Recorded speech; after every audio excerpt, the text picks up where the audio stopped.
မင်းနိုင်ရုတ်တရက်ဆိုင်းတန်ကြောင်လန့်သွားတော့သည်ဟာလန့်လိုက်တာကွာဂျင်းကနေပဲနိုင်စိုးရီငါတို့အငိမ့်စင်အရှိနာကနေတွားကြည့်ကြမလားကောင်းသားပဲကိုမင်းနိုင်လာလူကကြက်တယ်ဗျတော်တော့တိုးရမယ်ဤသို့ဖြင့်မင်းနိုင်နဲ့နိုင်ဆိုပွဲကင်းလူအုပ်ကြားထဲမှတရွရွတွန်းဖယ်ခြင်းအငိမ့်စင်ရှိရာသို့တိုးဝှေ့လာခဲ့ကြလေတော့သည်ထို့သို့လာနေချိန်မင်းနိုင်တယောက်ရုတ်တရက်ခလုတ်တိုက်ပြစ်လင်းမလို့ဖြစ်သွားခြင်းအမလေးဗုဒ္ဓံတရဏဂစ္ဆာမိဟုပါဇက်မှရုတ်တရက်ထရောင်လိုင်းမိစဉ်သူ့နှစ်ဘေးမှရွာသူရွာသားများဟာအငိမ့်စင်ဘက်ကိုကြည့်နေကြမှရုတ်တရက်မင်းနိုင်စီသို့မျက်တောင်းနီများဖြင့်ဝိုင်း၍ကြည့်နေကြလေသည်မင်းနိုင်တို့အားကြည့်ပြီးရုတ်တရက်ဘာပြောရမှန်းမသိ၍ရှေ့တွင်တိုး၍သွားနေသောနိုင်ဆိုးအားမိအောင်အနောက်မှအတင်ပြေးလိုက်လေတော့သည်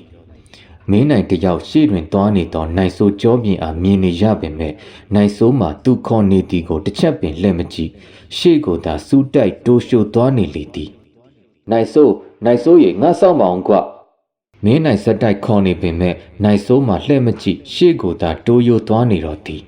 မင်းနိုင်တယောက်လူတွေကြားထဲမှနိုင်ဆိုးအားလှမ်းခေါ်နေရင်းပင်နိုင်ဆိုးတယောက်မင်းနိုင်မျက်စိရှေ့မှပင်ရုတ်တရက်ပျောက်ကွယ်သွားတော့သည်အာကွာဒီကောင်နိုင်ဆိုးငါ့ကိုမစောင့်ဘူးလူတွေကလည်းကြက်ညက်နေတာပဲခဏတစ်ပြုတ်စောင့်တာမဟုတ်ဘူးထို့သို့မင်းနိုင်တယောက်တည်းညီးတွားနေချိန်ပွဲကင်းကြီးတစ်ခုလုံးမီးအမှောင်ကျသွားလေတော့သည်ဟာဘာဖြစ်တာလဲမင်းနိုင်ပြက်ပြက်သားသားဘာမှပင်မမြင်ရအရာရာကိုရေးတေးတေးသာမြင်ရလေသည်ထို့ကြောင့်မင်းနိုင်တယောက်ရောက်ရနေရမှာပင်ခဏရက်၍အငိမ့်စင်ရှိရာသို့လှမ်းကြည့်နေမိတော့သည်ထို့အချိန်ရုတ်တရက်ဆိုင်းစီယာ၏အတန်ထွက်ပေါ်လာပါတော့သည်ရွှေပွဲလာတဲ့ပြိတ္တများခင်ဗျာကျွန်တော်တို့အခုပြောပြတင်ဆက်ပေးမယ်တီးသွားနာမည်ကတော့ဗျိုင်းရင်ခတ်တာဆိုတဲ့တီးသွားနဲ့ရွှေမင်းသမီးကျော်လေးတင်းမာမှာကပြတင်ဆက်ပေးမှာဖြစ်ပါတယ်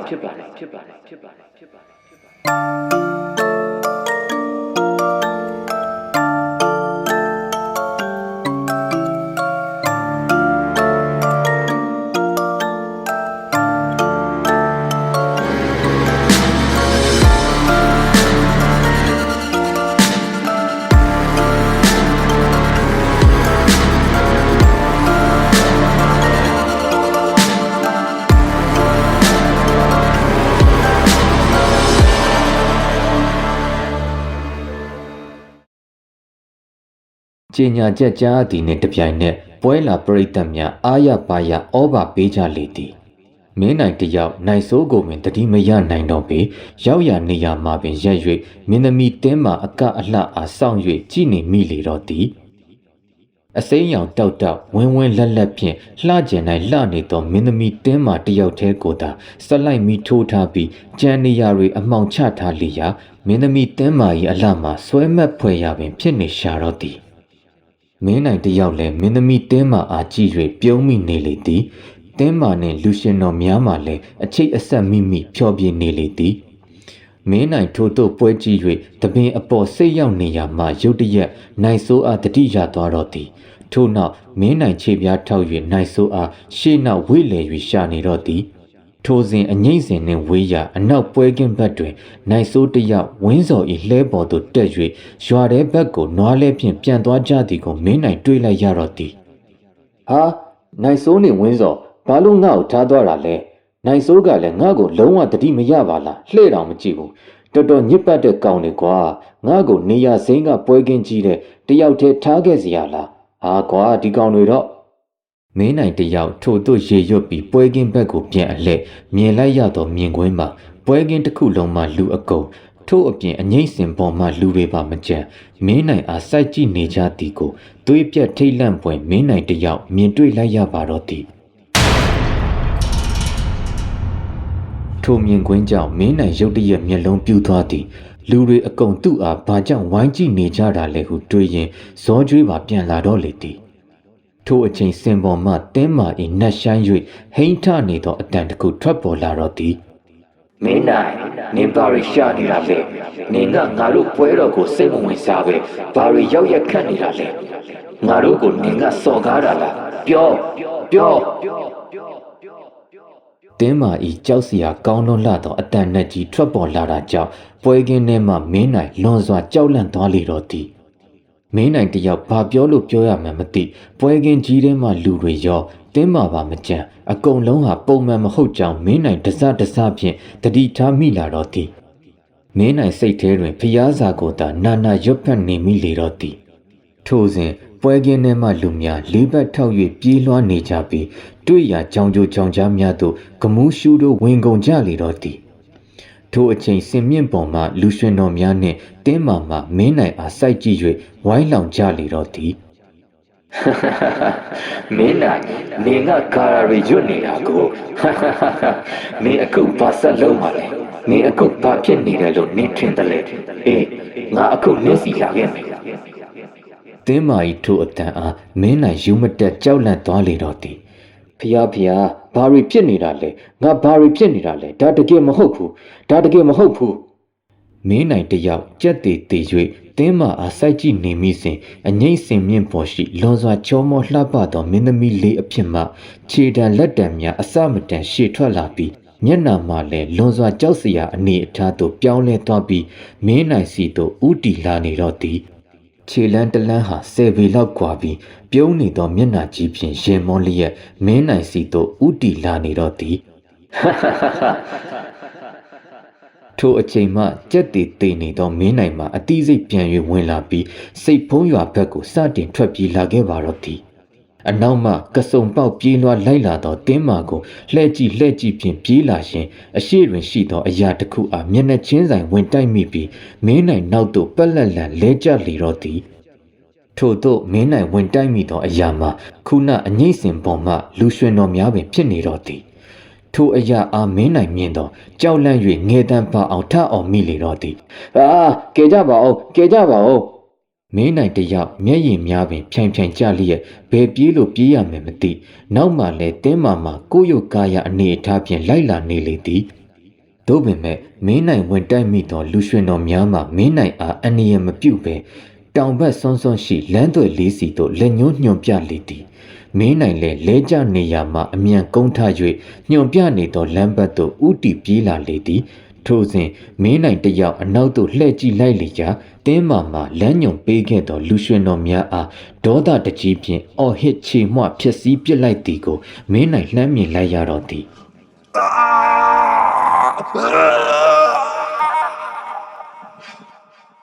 မင်းနိုင်ကြည့်နေစဉ်မှာပင်တင်းမာမင်းနိုင်အားဒေါသတကြီးစိုက်ကြည့်၍အလွန်လျင်မြန်စွာမင်းနိုင်အနာသို့ပြေးလာစဉ်မင်းနိုင်ကြောက်လန့်တကြားအော်ဟစ်လိုက်သောအတန်နှင့်အတူမြေပြင်သို့ပြစ်လဲကျသွားလေတော့သည်ထိုစဉ်ကိုမင်းနိုင်ဟေးကိုမင်းနိုင်အားစိုးရင်တကြီးခေါ်လိုက်သောနိုင်ဆိုးအတန်အားကြားလိုက်ရစဉ်မင်းနိုင်တယောက်မျက်လုံးဖွင့်ကြည့်လိုက်သည့်အခါပွဲကင်းကြီးမှာတန်မှန်လိုစီစီကားကားပင်ရှိနေသည်အငိမ့်စင်ပေါ်သို့လှမ်းကြည့်ရာတွင်လည်းတင်းမာအငိမ့်စင်မြင့်ထက်၌ကာမြေအတိုင်းပျော်ရွှင်စွာကနေကြလေသည်ပွဲကင်းကြီးမှာပျော်စရာအပြည့်ဖြင့်ပုံမှန်အတိုင်းစီကားနေသည်ကိုမင်းနိုင်မြင်လိုက်ရပါတော့သည်ထို့နောက်မင်းနိုင်ကြောင်ကတန်းဖြင့်နိုင်ဆိုမင်းငါ့ကိုမစောင့်မဲဝင်းစော်လှဲနဲ့ဘာလို့ပြန်ထွက်သွားရတာလဲတော်ပြီဒီနေရာမှာငါမနေချင်တော့ဘူးငါရွာတော့ပြန်မယ်မင်းငါ့ကိုပြန်လိုက်ဖို့ထိုစဉ်နိုင်ဆိုးမှခမည်းကတော့နောက်ပြီဗျာကျွန်တော်နဲ့ခမည်းနဲ့တူတူရှိနေတာလေအငိမ့်တူကြည့်နေရင်ဘေးကခမည်းထအော်လို့ကျွန်တော်ကလန့်သွားတာဘဲမှမပြန်ဘူးလေအခုကျွန်တော်ကကိုမင်းနိုင်ကိုဘမထားသွားလို့လေခမည်းဗျာကြောက်တက်လိုက်တာလွန်ရောမသိရင်တော့သူရဲကောင်းကြီးကြလို့နိုင်ဆိုးပြောစကားတွင်မင်းနိုင်တွေ့ဝေရင်ပြောစရာစကားပင်မရှိသူကိုယ်တိုင်ဘာဖြစ်နေမှန်းမသိကြောင်တောင်ဖြစ်နေရရှာတော့သည်တို့ပင်မဲ့မင်းနိုင်ပွဲကင်းထဲတွင်စက်မနေချင်တော့တာမို့နိုင်ဆိုးအားပြန်ဖို့ပြောပြီးနွားလဲသမားဝင်းစော်အားပွဲကင်းအနောက်တွင်လိုက်ရှာ၍အိမ်သို့ပြန်ပို့ပေးရန်တောင်းဆိုလေသည်ထို့နောက်မင်းနိုင်ဆိုးနှင့်အတူဝင်းစော်နွားလဲဖြင့်ရွာထဲရှိအိမ်သို့ပြန်လာခဲ့ကြပါတော့သည်ဝင်းစော်မှာစကားစမြည်တော်မပြောပေစိတ်မကြည်သလိုနွားလဲအားရွာထဲသို့ဒုံမောင်း၍လာခဲ့လေတော့သည်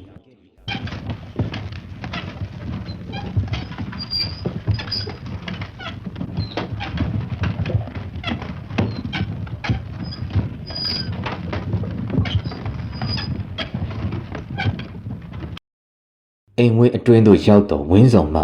ကဲကိုမင်းနိုင်ရေကျွန်တော်ကတော့ပွဲကိုမိုးလင်းကြည့်မှာဆိုတော့ပွဲကင်းနဲ့ပြန်မယ် ခမရတို့နှစ်ယောက်နောက်ဖွေးကထမင်းစပွဲမှာရှိတဲ့ညသာစားပြီးနားတော့ကျုပ်သွားပြီ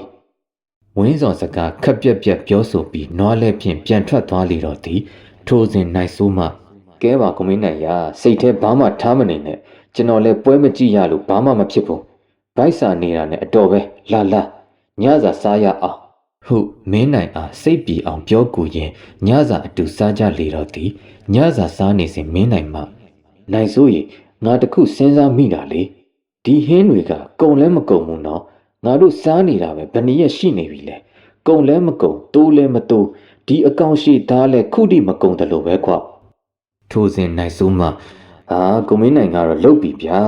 မဟုတ်တာတွေရှောက်စဉ်းစားမနေနဲ့ခမည်းတိတ်အတွေးလွန်နေပြီဒါတွေကထက်ချက်ထားတာနေမှာပေါ့နှုံးမို့ဆိုတိုးကုံမှာပေါ့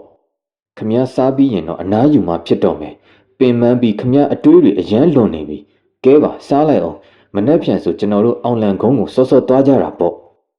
မင်းနိုင်အားနိုင်ဆိုနှစ်သိမ့်ဖြောင်းဖြလေသည်မင်းနိုင်မှာတော့အတွေးပေါင်းစုံဖြင့်ရန်ကုန်အိမ်တို့သာပြန်ချင်းမိနေတော့သည်အောင်လံကုန်းရွာတို့လည်းဆက်သွားခြင်းစိမ်မရှိတော့သည့်အပြင်စိတ်ရှုပ်ထွေးစွာဖြင့်ထိုညအားဖြတ်တန်းဖို့ကြိုးစားရလေတော့သည်မင်းနိုင်တယောက်အတွေးလွန်၍အိမ်မပျော်တာကြောင့်အိမ်ရှိကွပ်ပစ်တွင်ဆက်လိပ်ဖွာရင်ပွဲကင်းနှင့်ဖြစ်ခဲ့သောအကြောင်းအရာအားယခုထိစဉ်းစား၍ကြောချမ်းနေမိလေတော့သည်ထိုအချိန်ဝင်းစော်၏နွားလဲကြီးမှာစီးနှင်းမောင်းနေသူတယောက်မပါပဲဝင်းစော်အိမ်ဝင်းအရှိကိုခြူတံခလောက်တံများနှင့်အတူဝင်ရောက်လာတော့သည်ထိုအရာအားမင်းနိုင်မြင်တော့ဒါဝင်းစော်ရဲ့နွားလဲပါလားဘလို့ဖြစ်ပြီးအိမ်ပြန်ရောက်လာတာတော့လူလည်းတယောက်မှပါမလာပါလား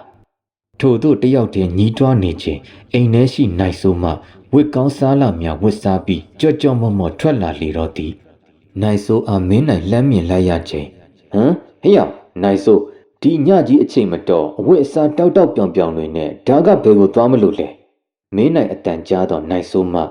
ကိုမင်းနိုင်ရေဝမ်းသာစရာပဲဗျကျွန်တော်နာမည်ကိုသူတို့ရွာအဝမှာကပီးတိုင်လေးလှုပ်ပေးခြင်းလို့တဲ့အဲ့ဒါပွဲကင်းနေတုန်းကနွားလဲသမားဝင်းစော်ပြောပြတာသူ့နွားလာခေါ်မယ်ဆိုလို့လေအဲ့ဒါကျွန်တော်လိုက်သွားအောင်မယ်နော်တယောက်တည်းနေခဲ့လို့ဖြစ်တယ်မလားဖြူဘက်ဖြူရောဖြစ်နေသောနိုင်ဆိုအားတအံ့တော်ကြည့်နေမိသည်မင်းနိုင်ရုတ်တရက်ပွဲကင်းနဲ့မြင်ရောက်မိသောကိစ္စအားတတိရသွားသည်သူ့အတွေ့အထဲတွင်ဝင်းစော်လှဲပေါ်မှနိုင်ဆိုးအားတွေ့လိုက်ရသည်ကိုပြန်လဲတတိရသွားပြီးနိုင်ဆိုးအားလွန်စွာစိတ်ပူသွားတော့သည်အခုလည်းနိုင်ဆိုးမှလူတယောက်မှမပါတော့လှဲပေါ်သို့တက်ရန်ပြင်းနေလေပြီမင်းနိုင်ထိုအချင်းအရာအားကြည့်ရင်လွန်စွာစိတ်ရှုပ်ထွေးနေတော့သည်မင်းနိုင်စိတ်ထဲတွင်နိုင်ဆိုးမှဒီရွာသားမဟုတ်ဘဲဘာကြောင့်သူ့နာမည်အားကပီးတိုင်စိုက်ရန်ပြောနေကြတယ်လဲဟူသောအတွေးများစွာဖြင့်နိုင်ဆိုးအားလှမ်းအော်လိုက်တော့သည်နိုင်ဆိုးမင်းဘဲမှလိုက်မသွားရဘူးဒါတမန်သူ့ရုပ်သားရုပ်ကိစ္စမဟုတ်ဘူးမင်းဘာတွေဖြစ်နေတာလဲဒီကပီးတိုင်စိုက်ထူတဲ့ကိစ္စကလည်းသူတို့ရွာသားတွေပဲလုပ်တာလေမင်းနဲ့ဘာဆိုင်လို့လဲမင်းမကြောက်မလန့်နဲ့ကွာအခုချက်ချင်းအထဲပြန်ဝင်ဟုတ်ဒေါသတန်ဖြင့်ပြောလီရာနိုင်ဆိုးမှဒီမှာကွန်မင်းနိုင်ခမရအရန်ကြောက်တတ်တာကျွန်တော်အစကမသိဘူးအခုခမရကရီရလောက်အောင်တရေဘောကြောင်နေပါလားခမရကိုသူတို့ကအလေးမပေးတိုင်းခမရဘာတွေမနာလို့ဖြစ်နေရတာလဲကျုပ်ကိုဒီရွာသူရွာသားတွေကချစ်ကြတယ်ဒါကြောင့်ဒီမှာကျုပ်ကပီးတိုင်လေးစိုက်ပေးကြတယ်အဲ့ဒါဘာဖြစ်လဲပြောဆိုဖြင့်နိုင်ဆိုးလှဲပေါ်ကောက်တက်လိုက်တော့သည်နိုင်ဆိုးတက်လိုက်သည်နှင့်တပြိုင်နက်လှဲမှာမောင်းသူမရှိပဲလူရခရီးကိုစတင်ထွက်ခွာလေတော့သည်ပုံမှန်မဟုတ်တဲ့နိုင်ဆိုးအားမင်းနိုင်ကြည့်၍နိုင်ဆိုးမင်းသွားရင်ငါလည်းလိုက်မယ်ကွာဟာဗျာဘာလိုက်လို့မှလဲခမည်းနဲ့မဆိုင်ဘူးလေတအီသွားနေတော့လှဲနောက်မှမင်းနိုင်တယောက်နိုင်ဆိုးအားစကားလိုက်ပြောနေလေတော့သည်ပြောမရသည့်အဆုံးတွင်မင်းနိုင်နေရာ၌ပင်အသာရက်၍နေခဲ့လေတော့သည်မင်းနိုင်ဘာလို့ဘာကန်ရမှမသိအကြိမ်ကြိမ်စဉ်းစားရင်လှဲနောက်ခက်လန်းလန်းမှနေ၍ပုံးကရှို့ကလိုက်လာခဲ့လေတော့သည်မင်းနိုင်စိတ်ထဲတွင်နိုင်ဆိုးအဖြစ်အားအတော်စိုးရိမ်မကင်ဖြစ်နေလေသည်ဇောနဲ့လိုက်ခဲ့ပေမဲ့ရွာအဝင်ကပီးတိုင်သာရောက်လေတော့အသာအရာအဝေးမှလှမ်းကြည့်၍နေခဲ့သည်ထိုကပီးတိုင်များအနားတွင်ရွာသူရွာသားများနှင့်အတူနိုင်ဆိုးအားတွေ့လိုက်ရတော့သည်ရွတ်ဖက်နေသောအတန်တွေကိုလည်းမင်းနိုင်ကြားနေရသည်ဘေးပတ်ဝန်းကျင်မှာလည်းမှောင်မဲနေပြီးကြောချမ်းစရာထိုအဖြစ်ကိုမင်းနိုင်ကြောက်ဖြင့်လှမ်းကြည့်နေမိတော့သည်မင်းနိုင်လှမ်းကြည့်ရာတွင်အဓိကရွတ်ဆိုနေသူမှာသူတို့အားဘိမ့်မုတ်ခေါ်ကြွေသောတင်းမအိမ်မှအဖွားပင်ဖြစ်နေတော့သည်မင်းနိုင်အတော်ပင်ခေါင်းရှုပ်နေတော့သည် ယခုကိစ္စမှာမူမမှန်သည်ကိုသူတတိထားမိနေလေသည်မင်းနိုင်ဤသို့တွေးတောနေရင်နိုင်ဆိုးအားလှမ်းကြည့်လိုက်လေရာနိုင်ဆိုးမှာတကိုယ်လုံးရေတွေဆူရွှဲနေပြီးအတိစိတ်ပြောက်၍ကြောင်တောင်တောင်ရက်နေသည်ကိုမင်းနိုင်လှမ်းမြင်လိုက်တော့သည်ထိုအဖြစ်ကိုကြည့်ရင်မင်းနိုင်တယောက်ဆက်၍မနေရဲတော့တာမို့ခြေတံဖွားဖွားဖြင့်လာရလန်းအတိုင်းဝင်းစော်အိမ်သို့တယောက်တည်းကြောချမ်းစွာပြန်လာရင်လမ်းကုလက်တနေရာအရောက်တွင်အငိမ့်မင်းသမီးတင်းမာနှင့်မျက်နှာချင်းဆိုင်တွေ့လေတော့သည်တင်းမာသည်လည်းအမှောင်ထဲမှနေ၍ရွာပြင်သို့ရှောက်လာခြင်းပင်ဖြစ်သည်ထို့နောက်တင်းမာမင်းနိုင်ကိုမြင်တော့ကိုမင်းနိုင်ရှင်ဘယ်ကပြန်လာတာလဲမင်းနိုင်တင်းမာ၏မေကွန်အားတုံရီစွာဖြင့်ဟိုလေလေညင်းထို့သို့ထစ်ထစ်ငေါငေါဖြင့်ပြောနေစဉ်တင်းမာမှအကိုအိမ်ပြန်နားလိုက်တော့နော်တင်းမာလည်းမလာလို့မရလို့သာလာရတာအကိုတို့မနှက်ကြရင်အကိုတို့သွားကျင်တဲ့ရွာကိုအမြန်သွားပါအကိုတငယ်ချင်းနိုင်ဆိုးကိုရအောင်ခေါ်သွားနော်သူဒီမှာပြောနေတဲ့ထင်တယ်အကိုတို့ဒီရွာမှာဘာမှတွေ့တာစရာမရှိတော့ရင်မနဲ့လင်းကျက်တွန်းတာနဲ့ဒီကနေထွက်သွားပါတော့နော်ညှိုးငယ်မျက်နှာဖြင့်တင်းမာပြောဆို၍ရွာပြင်လမ်းသို့ထွက်သွားလေတော့သည်တင်းမာမျက်နှာအားမြင်လိုက်ရသောမင်းနိုင်တယောက်ဒီရွာအဖြစ်အပျက်တွေကိုတေချာသိကျင်နေမိတော့တာအမှန်ပဲမင်းနိုင်တင်းမာအားရွာအကြောင်းမေးခြင်းပင်မဲ့လည်းအခွင့်မသာခဲ့ပေဒါကြောင့်ဝင်းစော်အိမ်ကိုသာမင်းနိုင်ပြန်လာပြီးတယောက်တည်းခြောက်ချားစွာထိုင်ရင်းဖျားစာသာရွတ်နေမိပါတော့သည်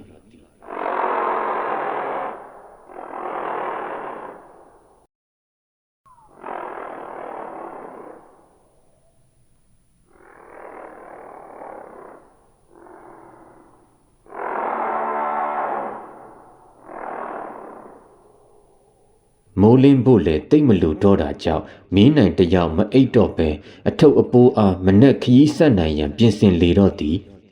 သို့ပင်မဲ့မင်းနိုင်တယောက်အထုပ်အပိုးတွေကြားမှာပင်အိမ်မက်မသိအိပ်ပျော်သွားလေတော့သည်မိုးလင်းနေအတော်မြင့်မှရုတ်တရက်နိုးလာရာနိုးလာခြင်းဝင်းကျင်ကိုကြည့်လိုက်တော့မြင်ကွင်းမှာမှိုင်းပြဖြင့်ဇေဒီတဆူအားမြင်လိုက်ရသည်ထို့နောက်မင်းနိုင်ဘေးဘီဝဲရာကြည့်လေတော့တစ်ပင်ကြီးသုံးပင်အားအံ့ဩစရာမြင်လိုက်ရလေတော့သည်ထို့နောက်မင်းနိုင်တယောက်အိတ်နေရာမှအမြန်ထ၍ဝင်းကျင်အားကြည့်လေရာသူ၏အထုပ်အပိုးများနှင့်အတူသူနှင့်နိုင်ဆိုခဏနားခဲ့ကြသောထုံးစီတီနှင့်အပင်ကြီးနေရာမှန်တိလိုက်ရလေတော့သည်ထိုထုံးစီတီအဖြူနှင့်အပင်ကြီးသုံးပင်အားမြင်လိုက်ရခြင်းမင်းနိုင်တယောက်အလွန်တုန်လှုပ်သွားလေတော့သည်တဆက်ထဲမှာပင်နိုင်ဆိုအားတတိယ၍အော်ခေါ်လေတော့သည်နိုင်ဆိုရေနိုင်ဆိုမင်းပမာလဲနိုင်ဆိုရေနိုင်ဆိုထိုအရက်တွင်မင်းနိုင်မှလွဲ၍မြည်သူမှမရှိပေထိုစဉ်မင်းနိုင်ကြောက်အားလန့်အားဖြင့်ဇေဒီအားထံ၍ဥချငိုကြွေးတော့လေသည်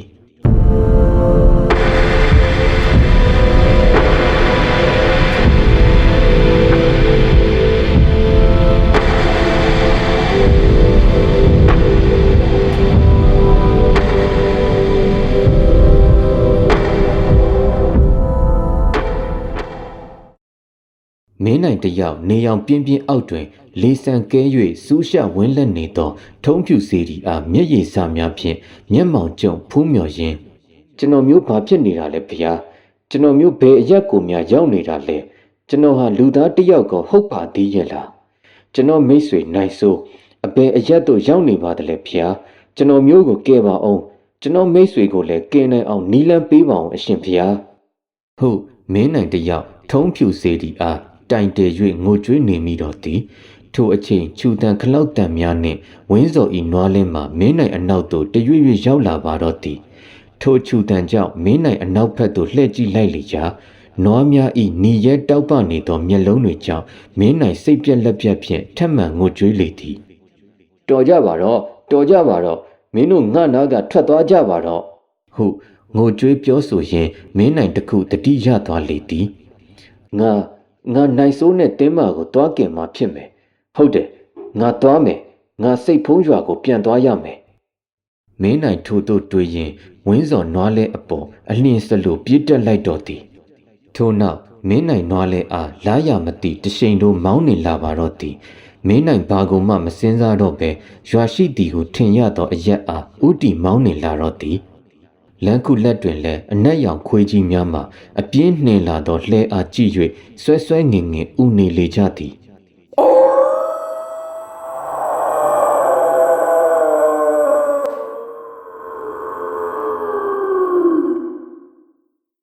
ဤသို့ဖြင့်မင်းနိုင်အရှိန်ကုန်မောင်းနှင်လာရင်ရွာမဝင်ခင်တွင်နွားလဲများရုတ်တရက်တုတ်တုတ်မြပင်မလုပ်ရက်တန့်သွားလေတော့သည်ထိုအချိန်မင်းနိုင်လှဲပေါ်မှအမြန်ခုန်ဆင်း၍ရွာထဲသို့တယောက်တည်းကြောက်ကြောက်လန့်လန့်ဖြင့်ဝင်လာတော့သည်ထိုသို့လာနေစဉ်ရွာအဝင်အဝ၌မင်းနိုင်တွေးလိုက်ရသောအရာတစ်ခုကြောင့်တော်တော်တုန်လှုပ်ကြောက်လန့်သွားတော့သည်မင်းနိုင်မြင်လိုက်ရသည်မှာနိုင်ဆိုးဤတစ်လွင်နေသောကပီးတိုင်ပင်ဖြစ်တော်သည်မင်းနိုင်ဆိုးအတွက်အလွန်စိတ်ပူနေလေပြီထို့ကြောင့်ဝင်းစော်အိမ်ဘက်သို့ခတ်တုတ်တုတ်ရှောက်လာတော့လေသည်ထို့သို့ရှောက်လာရင်ဝင်းစော်အိမ်သားအရောက်တွင်အိမ်အားမလန်းမကမ်းမှလှမ်းကြည့်ပြီးအခြေအနေအားအကဲခတ်လေသည်ဝင်းစော်အိမ်ထဲတွင်ဖျောင်းတိုင်အလင်းတော်ရှိနေလေသည်အိမ်ရှိကွပ်ပြစ်မှာတော့နိုင်ဆိုးတယောက်ငုတ်တုတ်ထိုင်နေသည်ကိုမင်းနိုင်ဝမ်းသာအားရလှမ်းတွေ့လိုက်တော့သည်ထို့ကြောင့်မင်းနိုင်တယောက်နိုင်ဆိုးအနားသို့တဖြည်းဖြည်းတိုးသွားပြီးနိုင်ဆိုးဟုတိုးလှမ်းခေါ်လေသည်နိုင်ဆိုးမှမင်းနိုင်အားကြောခိုင်းထိုင်နေလေသည်မင်းနိုင်ခေါ်နေပင်မဲ့နိုင်ဆိုးလှဲ့မကြည့်ဤသို့ဖြင့်မင်းနိုင်ဆိုးအနားသို့သွား၍ပခုံးအားလှမ်းပုတ်လိုက်သောအချိန်တွင်မူရုတ်တရက်နိုင်ဆိုးလှဲ့ကြည့်လေသည်ထို့နောက်မင်းနိုင်အားတွေ့သောနိုင်ဆိုးအားရဝမ်းသာဖြင့်ကိုမင်းနိုင်ခမရဒီကိုပြန်လာတယ်ဟုတ်လားကျွန်တော်ကိုကယ်ပါအောင်ဗျာကယ်ပါဦးကျွန်တော်အရင်ကြောက်နေပြီကျွန်တော်ကိုဒီကနေခေါ်သွားပေးပါကိုမင်းနိုင်ရဲ့ကျွန်တော်ယူတော့မယ်ဝင်းစော်ကလေကျွန်တော်ကိုလူစားလဲဖို့လုပ်နေတာကျွန်တော်ဒီမှာမနေချင်တော့ဘူးကယ်ပါအောင်ဗျာကျွန်တော်ကိုကယ်ပါအောင်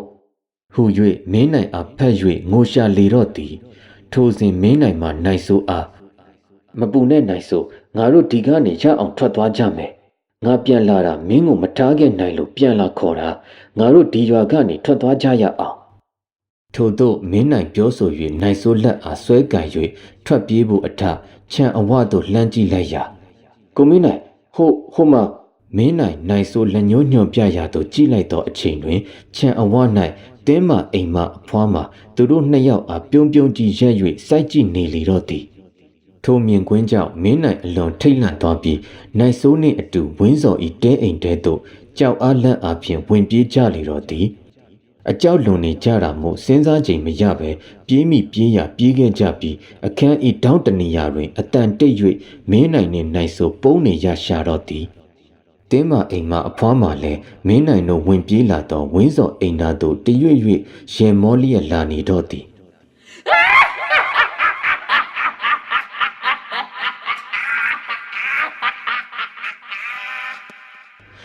မင်းနိုင်နှင့်နိုင်ဆိုထိုအဖွားကြီးရင်နေသောအတန်အားသွေးပြတ်ခြောက်ခြားစရာကောင်းလောက်အောင်နားစွန့်နေရတော့သည်ထို့နောက်အဖွားကြီးအိမ်ပေါ်ကြမ်းကင်းအားစနှင်းလိုက်သောအတန်အားစတင်ကြားလိုက်ရတော့သည်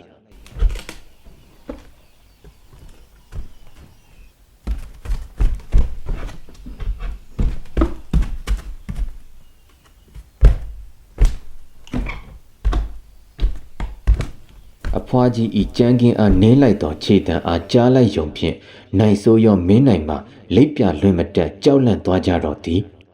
ထိုအချိန်ဖြင့်ရေမောလာသောအဖွားကြီးဤရေတံမှတစ်ချက်ထွက်လာပြန်တော့သည်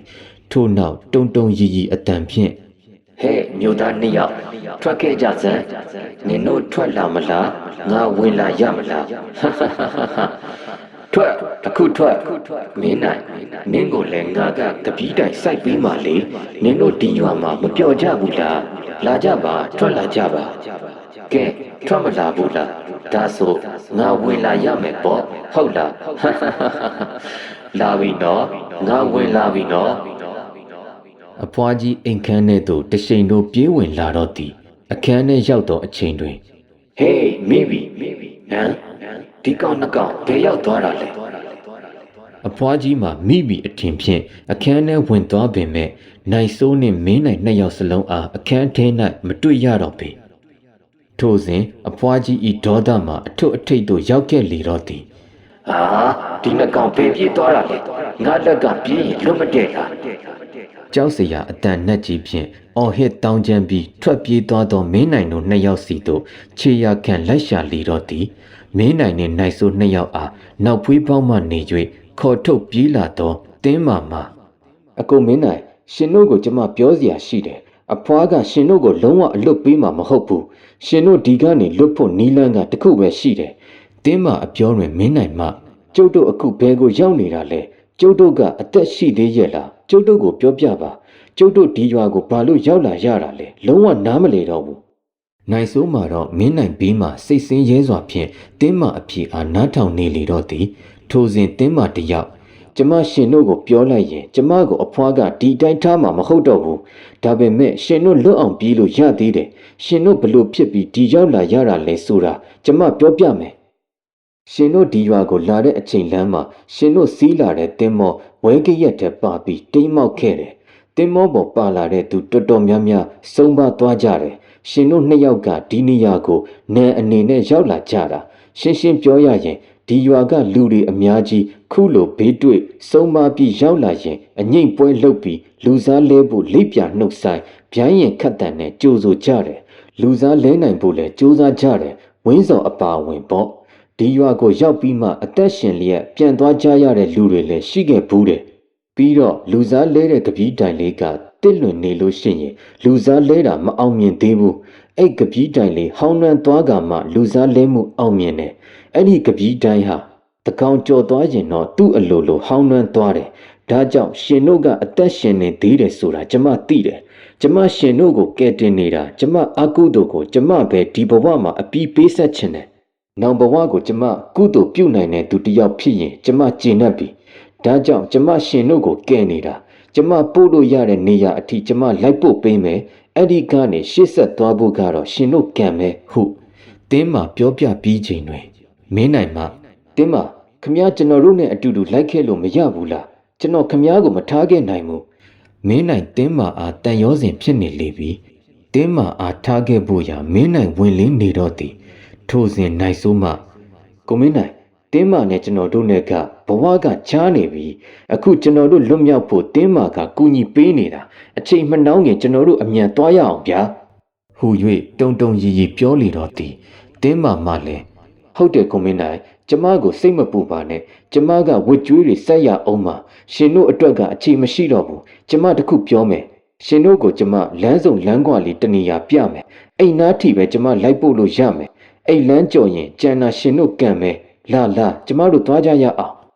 တင်းမာစကားပြောအပြီးလှဲ့အထွက်ဝင်းစော်အတန်ထွက်ပေါ်လာလေတော့သည်အော်တင်းမာနင်ကငါတို့ကိုတစ္ဆာဖောက်လိုက်တာပဲဟာတစ်ပင်အကွယ်မှနေ၍ဝင်းစော်ရုတ်တရက်ထွက်လာတော့သည်နိုင်ဆိုးဝင်းစော်အားမြင်တော့အလွန်တုန်လှုပ်သွားတော့သည်ဝင်းစော်လူစားလဲဖို့ကြံနေသည်မှာနိုင်ဆိုးဖြစ်တာကြောင့်နိုင်ဆိုးမင်းနိုင်နဲ့ကွယ်ရက်၍လွန်စွာထိတ်လန့်နေတော့သည်ထိုစဉ်တင်းမာမှမင်းနိုင်တို့နှစ်ယောက်အားလက်ထဲသို့အရာတစ်ခုစီထည့်ပေးလေသည်ရော့အကိုတို့ဒီအဆောင်လေးနှစ်ခုကိုတယောက်တစ်ခုကင်သွားတောင်ဘက်စူးစူးကိုပြေးအခုချက်ချင်းပြေးကြတော့အကိုပြေးကြတော့ပြောဆိုဖြင့်အနာတိုးကပ်လာသောဝင်းစော်အားတင်းမာဖမ်းချုပ်၍ဝင်းစော်အားခုခံနေရရှာလေတော့သည်ထိုအဖြစ်အားမပြေးနိုင်သေးပဲမင်းနိုင်တို့နှစ်ယောက်မှင်သက်စွာကြည်နေမိတော့သည်ထိုစဉ်တင်းမာအိမ်မှအဖွားနှင့်အတူရွာထဲကမကောင်းဆိုးဝါးများအကုန်ပြေးထွက်လာနေသည်ကိုထိတ်လန့်ချောက်ချားပွဲတွေးလိုက်ရလေတော့သည်ထိုစဉ်နိုင်ဆိုးမှကိုမင်းနိုင်ဖိုးမအဖွားကြီးလာနေပြီလာကျွန်တော်တို့ပြေးရအောင်ကိုမင်းနိုင်လာပြေးမှရတော့မယ်ဟူ၍အတိစိတ်ကင်းမဲ့နေသောမင်းနိုင်လက်အားဆွဲ၍ပြေးလာခဲ့တော့သည်မင်းနိုင်လမ်းတစ်လျှောက်တင်းမာအားလှဲ့ကြည့်၍စိတ်မကောင်းဖြစ်နေရရှာတော့သည်အရှိမနိုင်ဆိုးမှလည်းမင်းနိုင်လက်အားကုန်ဆွဲ၍ပြေးလာပြီးနောက်တကြော့နောက်ပြန်လှည့်အကြည့်မှာတော့အဖွားကြီးနဲ့ဝင်းစော်တို့မှတင်းမာအနားတွင်ဝိုင်းအောင်ခဲနေကြပြီးမင်းနိုင်မျက်စိရှိမှတွင်တင်းမာအားတစစီစုပ်ပြဲပစ်လိုက်ကြလေတော့သည်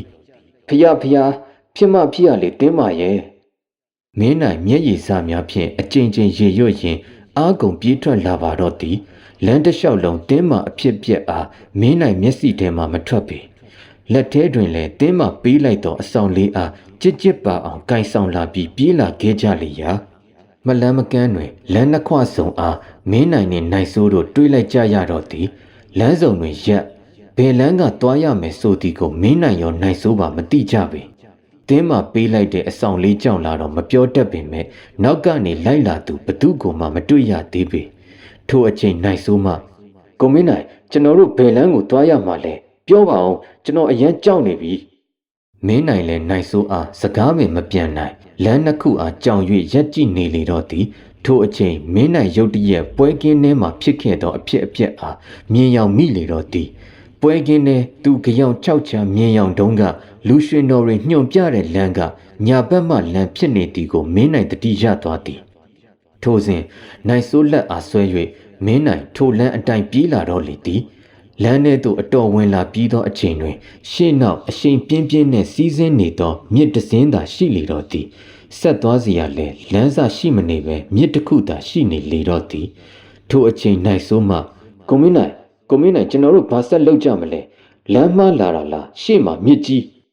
ငါတို့ဒီမြစ်ကိုဖြတ်ကူးရမယ်နိုင်ဆိုဟုပြောလိုက်သည်ထို့နောက်မင်းနိုင်မှရုတ်တရက်တင်းမှပေးလိုက်သောအဆောင်အားပြန်ကြည့်လေရာလက်ထဲမြည်သည့်အဆောင်မှပါမလာတော့ပေနိုင်ဆိုအဆောင်ငါတို့ကိုတင်းမှပေးလိုက်တဲ့အဆောင်ရောငါတို့ပြင်းရင်လွှာရင်ဘယ်နှကြခဲ့ပြီလဲဟုထိတ်ပြဖြင့်နိုင်ဆိုအားမေးလိုက်လေသည်နိုင်ဆိုမှလည်းဖြေစရာအဖြေပင်မရှိအယုတ်ကျိုးပြက်လက်မှန်ကျသွားလေတော့သည်နိုင်ဆိုတွင်လည်းထိုအဆောင်ပါမလာတော့ပေထိုအချိန်သူတို့ရှိရာအရက်ကိုအဖွားကြီးနှင့်ထိုရွာမှပုံမှန်မဟုတ်သောရွာသူရွာသားများမြင်သွားပြီးသူတို့နှစ်ယောက်စီတို့တရွေ့ရွေ့လာနေကြပါတော့သည်ထိုစဉ်မင်းနိုင်မှနိုင်ဆိုရီလာမြစ်ထဲခုန်ချဟုဆိုပြီးပြောဆိုဖြင့်မင်းနိုင်မှမြစ်ထဲသို့ခုန်ချသွားပြီးရေထဲတွင်စတင်ကူးခတ်တော့လေသည်ထိုအဖြစ်ကိုမြင်သောနိုင်ဆိုလည်းရေထဲခုန်ချမိအကြံ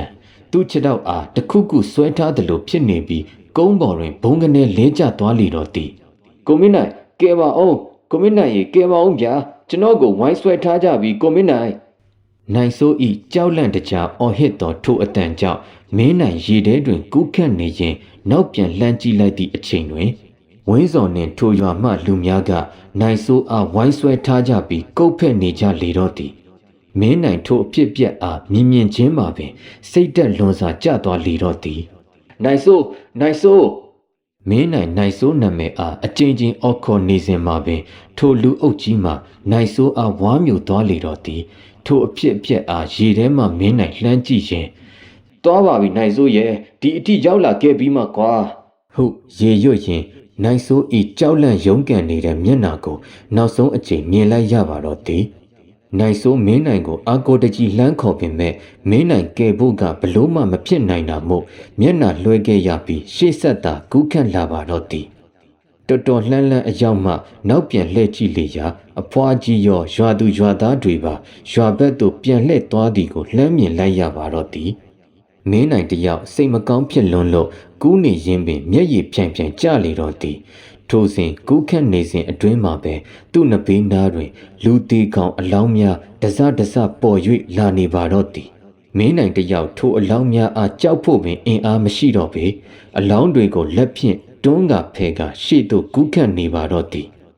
ထို့သို့ကူးခန့်နေစဉ်မှာပင်ရုတ်တရက်ဝဲကရက်တစ်ခုဖြစ်ပေါ်လာတော့သည်မင်းနိုင်တယောက်ကြောက်အားလန့်အားဖြင့်အားကုန်ကူးခတ်ပေမဲ့လေထိုဝဲကရက်မှာမင်းနိုင်အပါဝင်အလောင်းတွေကိုပါဝါးမျိုးပစ်လိုက်ပါတော့သည်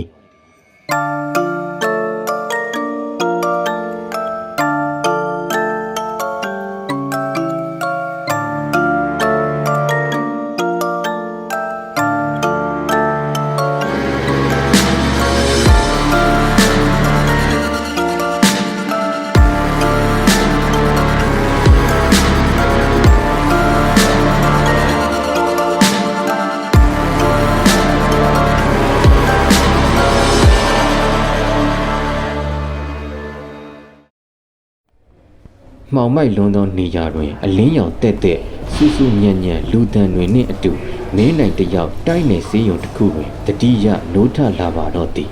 ဘေးပတ်ဝန်းကျင်မှာလည်းတွာလာလှုပ်ရှားနေသူများထိုလူတွေရဲ့စကားပြောနေကြတဲ့များကိုကြားရလေသည်ထို့နောက်မျက်စိအားပြင်းရင်းစွာဖွင့်ကြည့်လေရာစေးရုံပေါ်တွင်မိမိနှင့်အတူစေးရုံတက်နေရသောလူအပြည့်အားမင်းနိုင်နှစ်ဘေးတွင်မြင်လိုက်ရတော့သည်ထိုစဉ်ဆီယာမာလေးတယောက်မှမင်းနိုင်စီသို့တန်းရောက်လာပြီး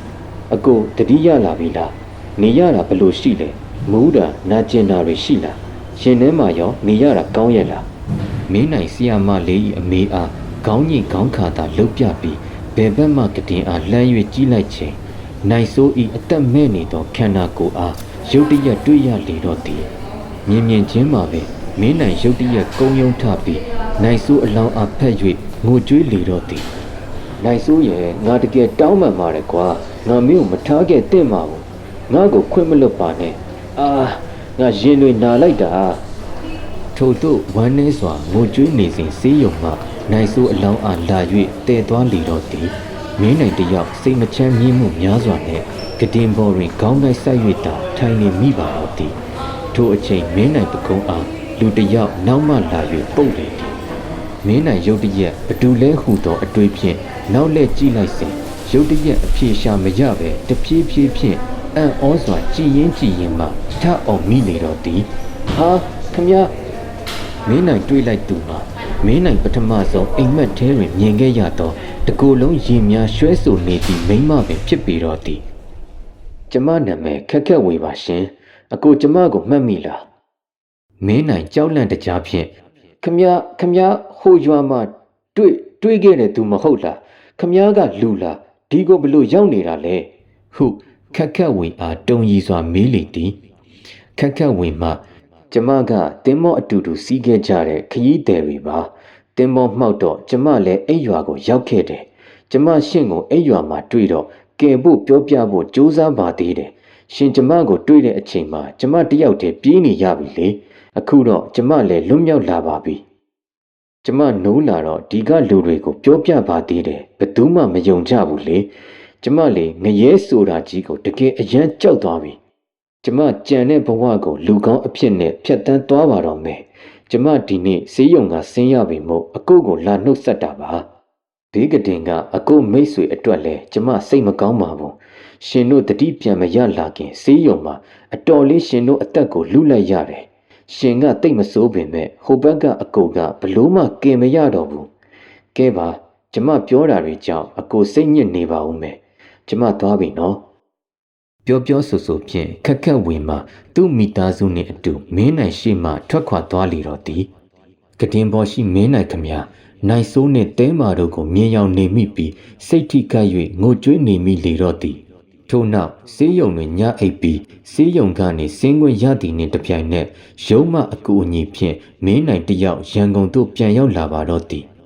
တလန်းလုံးအတွေးပေါင်းစုံဖြင့်စိတ်နဲ့လူနဲ့မကပ်တဲဆောင်စရာပစ္စည်းပင်မပါအသက်လူ၍ခါလီပြန်ခဲ့ရသောခရီးမို့အိမ်ပေါ်သို့ရောက်ချင်းထိုင်ကုန်ပေါ်သို့ခြေပြစ်လက်ပြက်လှဲချလိုက်လေတော့သည်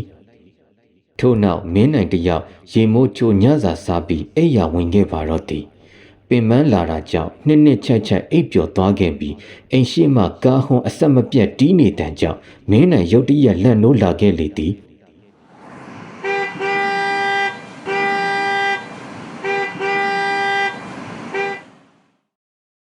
နာရီကြည့်လိုက်တော့အချိန်မှာ3 နာရီအိမ်ရှိမှလည်းကားဟွန်းတန်အဆက်မပြတ်တီးနေတာကြောင့်မင်းနိုင်ထွက်ကြည့်ဖို့အိမ်ရှိသို့ထွက်လာတော့သည်ထိုအချိန်တွင်မင်းနိုင်အားအိမ်ရှိတွင်ကားတစ်စီးမှလာရက်စောင့်နေပြီးထိုကားထဲမှကိုမင်းနိုင်ရေသွားမယ်လေဗျာနောက်ကျနေပြီဟူသောအတန်ဖြင့်ကားထဲမှနိုင်ဆိုး